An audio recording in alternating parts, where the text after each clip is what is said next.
Following the Caesar's orders, we took boat for Caesarea, but our stay there was very brief. We hastened on to Jerusalem. To make our entry into the city as imposing as possible, we drew into our train a cohort from the garrison of Jericho. Another came to meet us from the Antonia, supported by German cavalry, and with Pontius Pilate at the head of the procession, we marched into Jerusalem. In accordance with the privileges of the Jews, special orders were issued by Pilate before the cohorts entered the city. The eagles and the other ensigns of the cohorts, the bundles of arrows, the likeness of the emperor, were to be covered and hidden.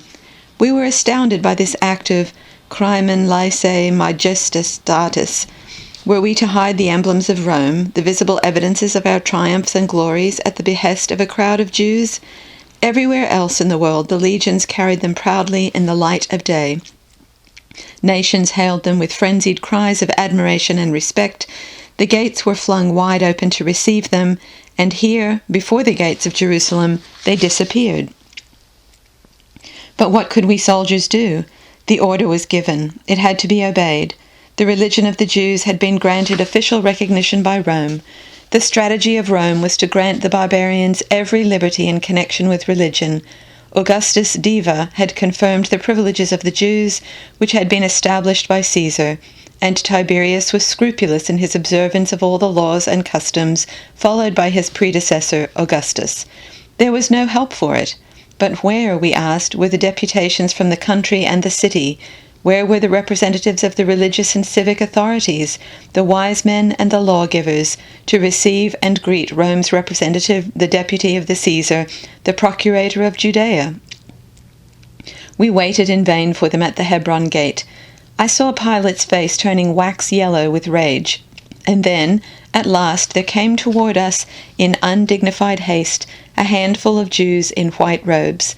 Some of them had their heads covered with shawls, some of them had their hair dressed high in the Chaldean style, still others had curled beards after the manner of the Persians. The leader was an old man with a long white beard descending in ranged curls. He, as I learned later, was Hanan, the father-in-law of the regnant high priest.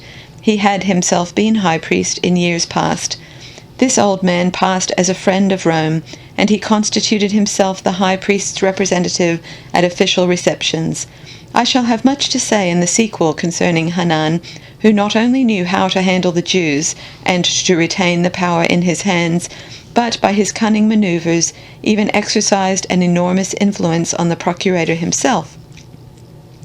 Here it is sufficient to set down that among all the notables of Jerusalem, he alone came to greet us at the gate of the city. The others were, without exception, hired representatives, that is, men paid for taking on themselves the degrading task of greeting Rome. They were chosen for it because of their fine figures and their long curled beards. Apart from this, they represented nobody.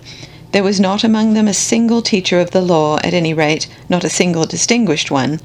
There were present, indeed, 2 or 3 notables of sorts, minor figures, even members of the Sanhedrin, but they were of Hanan's inner circle, of the Sadducees. The old man had always found it difficult to put together a decent representative deputation for official Roman celebrations, and he had hit on the device of paying a few men of fine appearance to fulfill the role, just as the Jews in their religious practices pay those individuals who have the dubious honor of reading forth the section of curses from their holy scroll. All this, of course, we did not know until afterwards. Meanwhile, we were under the impression that the high notables of Jerusalem, the sages and the scholars, had come forth to greet us in the name of the city. It did not take us long to discover our error, in fact, no longer than it took us to enter the city. The streets were empty, as if after a plague. We understood, of course, that only a few minutes before our arrival these same streets must have been swarming.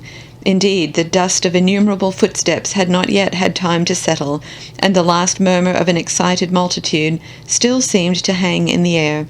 Suddenly, as if a great hand had swept them all away, or as if the approach of the angel of death had given them wings of terror, they were gone. The columned arcades of the houses of the aristocracy, which at that time of day were usually thronged with men and women seeking shelter from the sun, were now utterly deserted. The shopkeepers had put up their shutters to hide their merchandise, but the jars filled with oil and honey remained standing on the steps. They were too heavy to be moved in a hurry. There was no living being to be seen. In one spot, a dealer in pots had left his earthenware jars and plates on a wooden stand in the street. He himself had fled. Our legions marched straight on the rows of earthenware and trampled it into fragments. In another street we came upon donkeys laden with skins of wine and jars of oil, and no one in charge of them.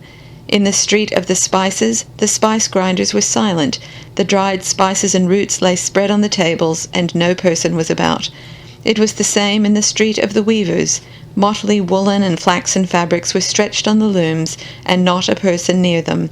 So we marched, as through the empty streets of an abandoned city, except that from behind the high fences which surrounded the houses, from behind the pillars and the curtains stretched across the galleries, there came to our ears the ominous murmur of an excited throng, like the rush and beat of waves heralding an approaching storm.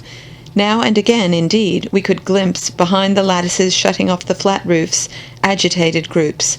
From time to time we could catch the flash of hostile eyes directed into the street. And doubtless thousands of eyes filled with hatred were trained upon us as we marched past. We could hear behind us the multitude pouring out again from their houses, from behind walls and pillars. That first entry into the city taught us what we could expect from its inhabitants.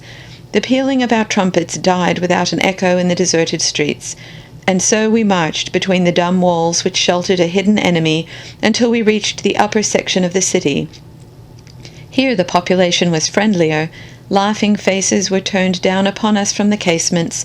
Cheerful groups in the shadows of the formal arcades greeted us, and finally we came upon a place which may be compared to the Palatine Hill in Rome. This, I guessed, must be the place of residence of their kings, princes, high priests, and nobles. We were astonished by the sight of an antique-looking building with mighty towers, all in an alien style of architecture. This was not a palace, but a fortress with gigantic walls composed of enormous blocks of dressed stone fitted into each other at the edges, and so massive in appearance that they suggested less the handiwork of human beings than some sort of unnatural growth out of the earth. Ionic columns built into the walls kept guard like dead sentinels around this mysterious structure. There were neither lattices nor windows, neither loopholes nor balconies to break up the stern uniformity of the exterior.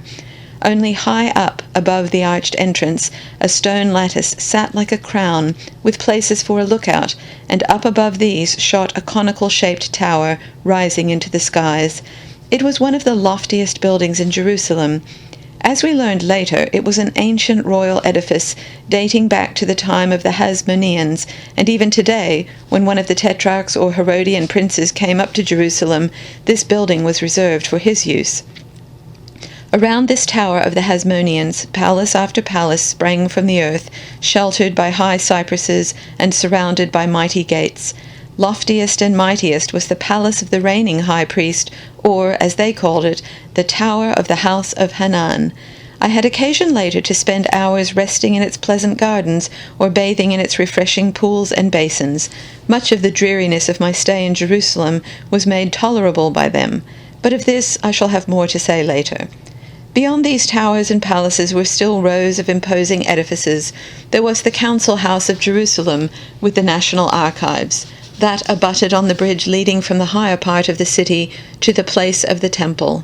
From afar off we caught a glimpse of the friendly, familiar images of the great theatres in the form of the Circus Maximus built by Herod, an echo of home, awakening home-longing. Oh, how those Jews hated the magnificent theatre buildings, rising magnificently toward the sky with their circular, temple-like architecture. Every time a Jew went past a theatre, he muttered a prayer thanking his God that he was not called upon to sit there, or to visit the temples of the Olympian deities. What miserable ignorance! But I shall keep my observations on Jewish intolerance for another occasion.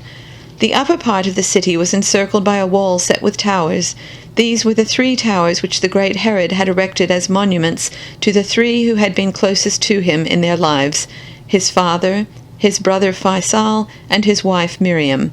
Actually, these structures were not just towers, they were enormous buildings with many underground caves, prisons, garrison quarters, slave and servant quarters, and vast rooms which could accommodate great numbers.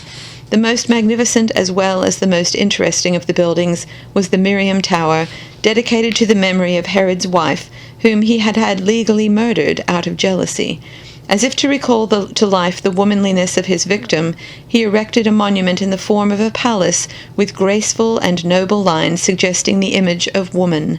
The Miriam Tower, like the other buildings, was constructed of the regular rock on which Jerusalem stood, but the structure had been modelled that it brought to mind the noble curves of a Greek vase. He had poured into the stone all his vain longing for his dead wife. The entire massive facade of the building consisted of nothing more than a lofty and gigantic platform, above which a conical tower, whose shape suggested a woman's breast, rose into the heavens. Hard by the Miriam Tower, the mighty Herod Palace lay like a sprawling Hercules, shutting off the chain of the tower palaces. This was less a single palace than a cascade of stone structures, marble columns, stairways, lookout posts, pouring westward and linking up with the wall which encircled the city. We knew that the Herod Palace was the largest and most magnificent in Jerusalem. It was surrounded by halls and by Corinthian columns, so that it could well have taken its place in the very heart of Rome and competed with the best in the Forum of Augustus. The Herod Palace was the official seat of the procurator whenever he was in Jerusalem. With its complement of a cohort of men, it was our most important strategic point of power in the city.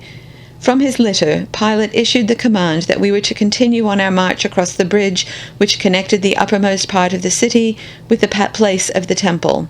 But before we could pass under the one gate which leads into the mysterious area of that temple, concerning whose sanctity and wealth we had heard so much, we had to pass by an unusually large edifice built into the wall which encircled the temple. On the roof of this edifice rose a tower surmounted by a dome, so that, except for the absence of columns, it looked like a temple of Diana. The palace was constructed, again, of large blocks of stone fitted cunningly into each other. This was their great hall of justice, or, as they called it, their Sanhedrin. Actually, as we learned later, it was their Senate, but soon we found ourselves in the midst of an opulence and magnificence which amazed us. Our military procession had now entered the outermost court of the temple, called by them the Court of the Gentiles, because to it the uncircumcised could still be admitted.